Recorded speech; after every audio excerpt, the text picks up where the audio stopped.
person, at least pretending to be an average citizen, right? So, following from the first and a maiden press conference yesterday, no one ever was able to confirm the pre-existing acknowledgement by the local police department when it comes to the danger of this perpetrator. He was actually, just hiding in plain sight. He was not actually at least being detected by local police department because of his very suspicious behaviors or certain type of actions that might raise eyebrows of a certain low authorities, right? There was no indication, at least during the first press conference yesterday. Maybe there could actually be more, I don't know. But Julian Cayenne said that, immediately following from the first press conference, she kind of concluded that police department in the local area was not at all paying attention to him, or at least he was not surfacing. All right? He was not surfacing. That means he was not looming large as a potential danger in the local region. So police have not been particularly alerted on this sicko, right? That's what she said. So, we need to actually conduct a thorough inquiry into the possible criminal history of his. Was he ever been capable of doing something heinous? Like this kind of question. Has he ever committed any intolerable crime? Like this type of investigation that should be done. This should be a focal point of the investigation in weeks and months to come. Okay. And number 2, how in the first place, did he ever obtain the gun? And what kind of venues would he ever used? Would he ever used, I mean? I've always actually had a tendency to soften things. Would have, that's the reason I always, pronounce them twice. To clarify the security issues, right? And, that means, what type of, how in the first place he would have obtained this gun would explain a lot about his attitude, or even the loophole in the gun system. So we could possibly learn from this event, so no one would easily obtain the gun. Then this would be the greatest prevention for a mass shooting and a massacre like this, right? But, the thing is, Colorado is really notorious for loosening up regulations on gun possession as well as drug usage, right? That's really the reason Colorado was the first one which has legalized recreational marijuana and so forth and so on. And then Colorado, unlike New York, especially New York City, has been known for having very lenient gun policy. That means anyone who is licensed to possess a weapon, one can easily obtain that. One can easily upgrade one's gun's license. Yeah. That means the ammunition can be easily purchased or be sold off if and only if this person somehow acquired a gun license, right? That's what has been said. I don't know what else I can say. Let me actually think about it. I don't really pretty much think about it. But anyway, the second question is, how in the first place did he ever get this ammunition used in the crime? Who would actually give him an access to ammunition like this? That's really the question. And was he ever able to possess guns and ammunitions, and who would actually empower him to possess this, these type of ballistics? That's a real big question, right?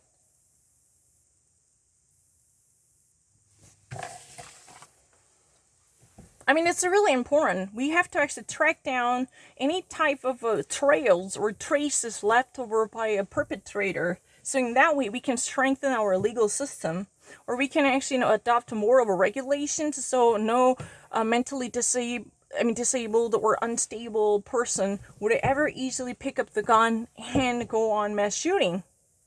All right, they should have never actually pulled the trigger. They should have never at least harm other people by having a slugfest. Then this type of situation should be prevented.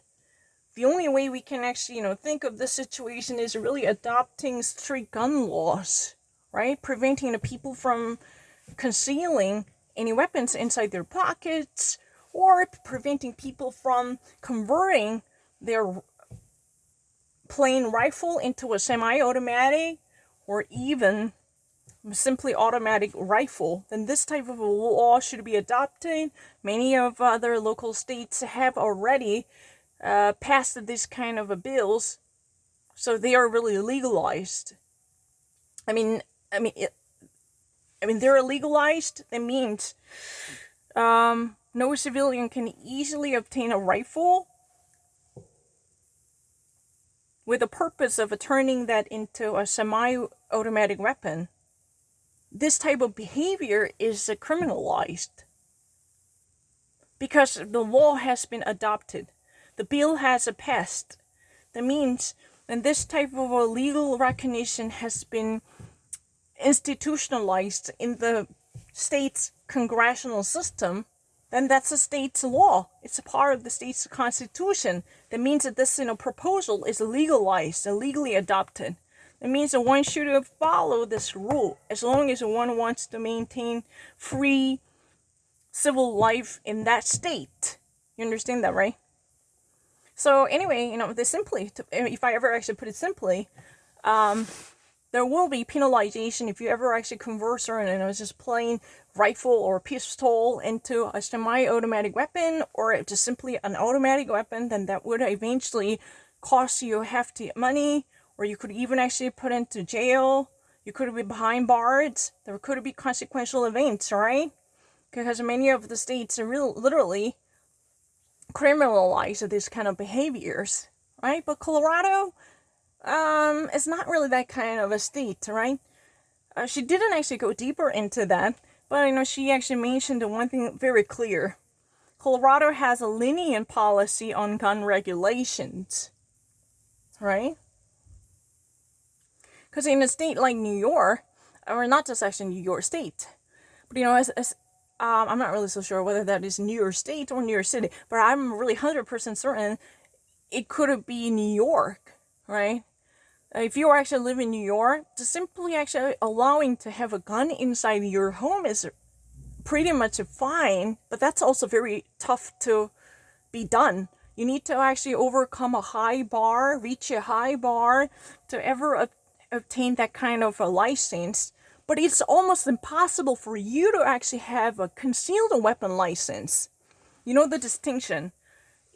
In the Big Apple, it's almost impossible for you to obtain a gun license to host or house any weapon inside your study's drawers, right?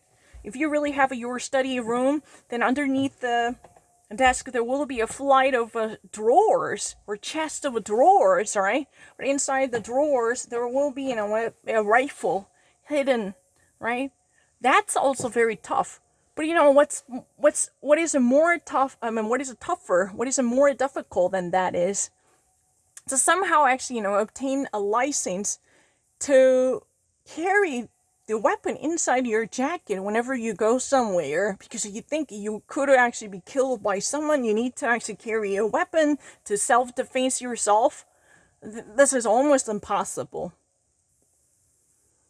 It's much tougher, and it's probably the most difficult thing you can ever do in New York, unless you're a big shot and a big wig running the financial institution in Wall Street. There will be almost no chance for you to actually have that kind of a license, the concealed weapon license. It's really true.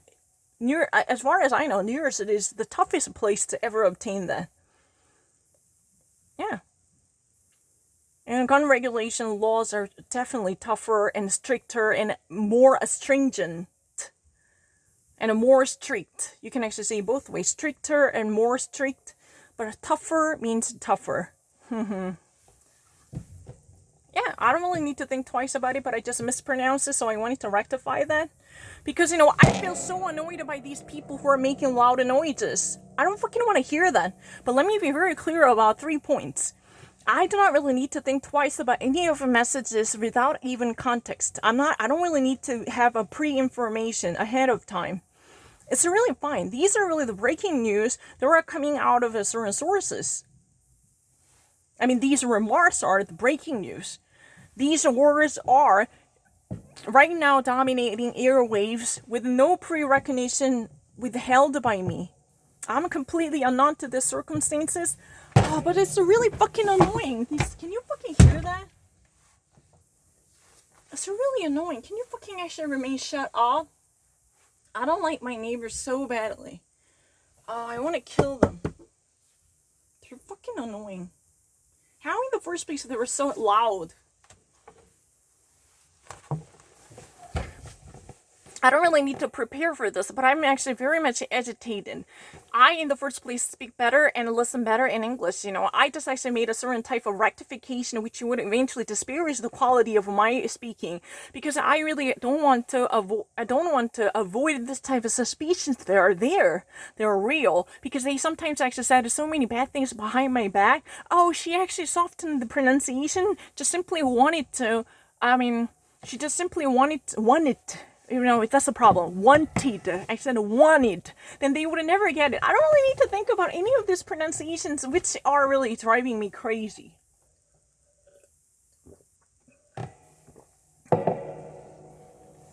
But let me actually say this one. Eventually, they are really the same thing. Number one, Julian Cayenne actually said that there should be thorough probe into his history with the justice system and the judicial branch, whether he has been registered in the judiciary system or law enforcement. That's really the thingy. Number two, there should be, more of a investigation into the venues that would have allowed him to obtain the weapons. Colorado is Colorado is the state that practices the relatively lenient policy on gun possession and gun control. That's really the reason why there could be certain loopholes that would eventually open the door to this type of a mentally unstable. Yeah, he could have obtained a gun much easily just because he had a state in Colorado. That's a possible.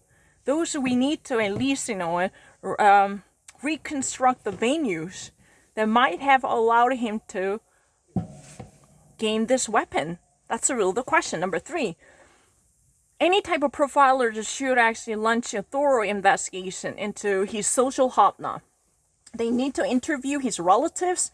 They also need to at least have a sit down with, many people who are actually part of his life regularly.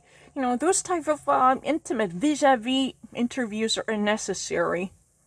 Because, he could have said something, or he could have even slipped off something that might be suggestive of a possible crime that was already in store by him before, that was already premeditated by him before, right? So we need to actually know that.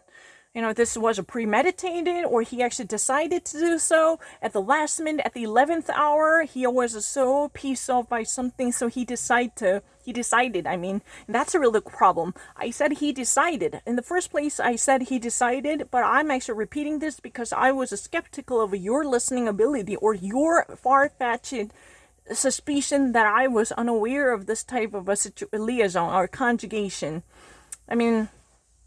So I have to always, enunciate them once more. Not because I've been actually confused, but I'm actually worried to hell.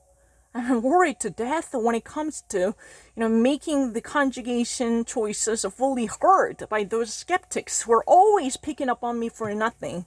Let me actually repeat this one. We really need to actually, let those people inside his inner circle be heard. Because, he could have premeditated ahead of time. He could have actually have at least, pre-planned this or mapped this out beforehand, right? Or Maybe on that day he really had a bad hair day, so he wanted to bear arms to harm someone instantaneously at the 11th hour. That could be possible, right? Anything can be actually improvised by this kind of a mentally unstable person. That's really the argument. So we actually have to dig deeper. We're not actually undermining anyone's civil liberties, but we have to actually reconstruct and rebuild the mindset and the attitude of this perpetrator, so we can actually understand his criminal intent that could have been possessed by him at some point in a better sense. We need to elucidate many of the murky issues that might have led him to this drastic decision that eventually killed 10 people. That's what has been said. I don't fucking need to think twice about it, but Alison Camerata didn't really actually clarify the timeline. So, he just actually, according to her, he killed, some people in the parking lot where you park your car, and he actually killed some people inside the grocery store, but I cannot actually, put down a firm commitment to this timeline. I have to actually, dig deeper. I have to actually, read more newspaper articles, or I have to at least watch this, coverage from the get-go, so I would never be blamed for being mistaken, right? So, that's the real thing. I don't really want to actually be accused of being misheard, even when I was not at all actually known to this kind of key components. Right? That's a fucking crazy, right? They always blame me for something. They always blame me for something that I have never heard of. That's a problem. That's really the reason I adopted the system. You fucking actually wanted this clip together with me. I had no pre-existing understanding. I was not at all having any preconceived ideas about this. Now you and I watched this together, and I'm going to deliver a message to you. This will be a recap. Then, have I been missing anything? Do you really think I have to think twice about any of these spoken English? Do you really think I have to actually move them over or regurgitate them? I mean, these pieces of news or these remarks coming from experts or pundits or moderators, do I have to think twice about them? That's really the question at stake. I would actually perform far better in English than in Korean if there was any breaking news. Fuck you, asshole. I have to study German.